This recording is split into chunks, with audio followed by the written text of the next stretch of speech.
चलिए तो बात करते हैं सीखो नए क्वेश्चन के बारे में। इस क्वेश्चन में एग्जामिनर ने कहा ए बी की वार्षिक आय 80,000 रुपये, बी सी की वार्षिक आय औसत आय 75,000 रुपये, सी ए की वार्षिक आय 78,000 रुपये है। ए की वार्षिक आय क्या है, ये एग्जामिनर मुझसे पूछ रहा है।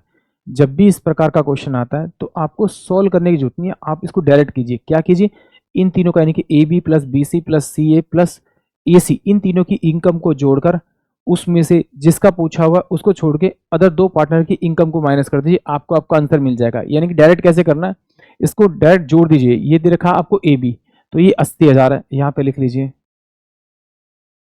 यहाँ दे रखा आपको बी सी, तो 75,000 है, यहाँ पे लिख लीजिए। फिर यहाँ दे रखा है आपको सी ए यानी कि 78,000 है, इसको लिख लीजिए। इन सबको जोड़ दीजिए। ये 8 5 13, 7 7 14 15, और ये कितना हो जाएगा 15 और 8 कितना होगा आपका 23, यानी कि ये 23 3,000, यानी कि 2,33,000 आपका ये आ जाएगा टोटल उनकी इनकम का सम। उसमें से क्या कीजिए, मुझे ए की इनकम निकालनी है, यानी बी सी की जो औसत इनकम है उसको डबल कीजिए और उसमें से माइनस कर दीजिए, यानी 1500 आप इसमें से माइनस करेंगे तो ये आ जाएगा आपका 3, ये 8, ये 000, यानी कि 83,000, यानी कि ऑप्शन सी जो होगा वो इस क्वेश्चन के लिए करेक्ट होगा। ये ए की इनकम आ गई। एग्जाम में तो करना ऐसे ही। अब एक बार इसको समझते हैं कि एक्चुअली में ये हुआ कैसे, क्योंकि भैया एग्जाम में तो टाइम बचाना ही बचाना है, बचाना ही बचाना है। तो देखिए एग्जामिनर ने यहाँ पर दे रखा था मुझे ए प्लस में बी, और इसका औसत दे रखा था कितना आपका 80,000। 80,000 इंटू में मैंने 2 से मल्टीप्लाई किया तो इसके इनकी इनकम का क्या आ गया आपके पास में, सम आ गया। फिर उसने मुझे दे रखा है बी प्लस सी, बी प्लस की सी की इनकम जो दे रखी थी वो 75,000, इंटू में डबल करेंगे तो इनकम का सम आ जाएगा।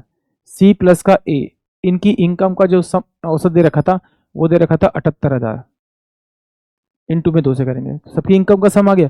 इन सबको जब जोड़ेंगे तो मेरे पास में 2A 2B 2C आएगा, यानी कि 2 मेरे पास में बाहर आ जाएगा, तो A प्लस का आपका B प्लस का आपका C आ जाएगा बराबर में। यहाँ कितना आ जाएगा, यहाँ से 2 कॉमन निकाल लेता हूँ 2, तो ब्रैकेट के अंदर मेरे पास कितना आ जाएगा 80,000, 80,000 प्लस का आपका 75,000 प्लस का आपका 78,000, 78,000 ये मेरे पास आ जाएगा। तो इस 2 से तो मेरा 2 कट जाएगा, यानी ए बी और सी की एज का सम आ गया। उसमें से मुझे चाहिए ए की, तो बी सी की माइनस कर दीजिए। बी सी कितनी 75, 75 को 2 से मल्टीप्लाई करेंगे तो कितना 1.5, यानी कि 1 5 1 2 3 ये आ जाएगा। उसको उधर मिला देंगे, यानी कि 4, उसको उधर माइनस कर देंगे तो कितना हो जाएगा 1 5 0 0 0, और ये 0 आ जाएगा। तो सिंपल सी बात है, सबको जोड़ेंगे तो कितना आ जाएगा आपका, या इसमें से 75 में से 75 माइनस करें तो 75 ही तो बचेगा मेरे पास में। 75 इसमें से माइनस करेंगे तो ये कितना बचेगा आपका 5 बचेगा। 5 इसमें जोड़ दीजिए 1000, तो कितना हो जाएगा आपका 83,000, यानी कि ऑप्शन जो सी होगा वो इस क्वेश्चन के लिए करेक्ट होगा। आई होप आप सभी को क्वेश्चन समझ में आया होगा।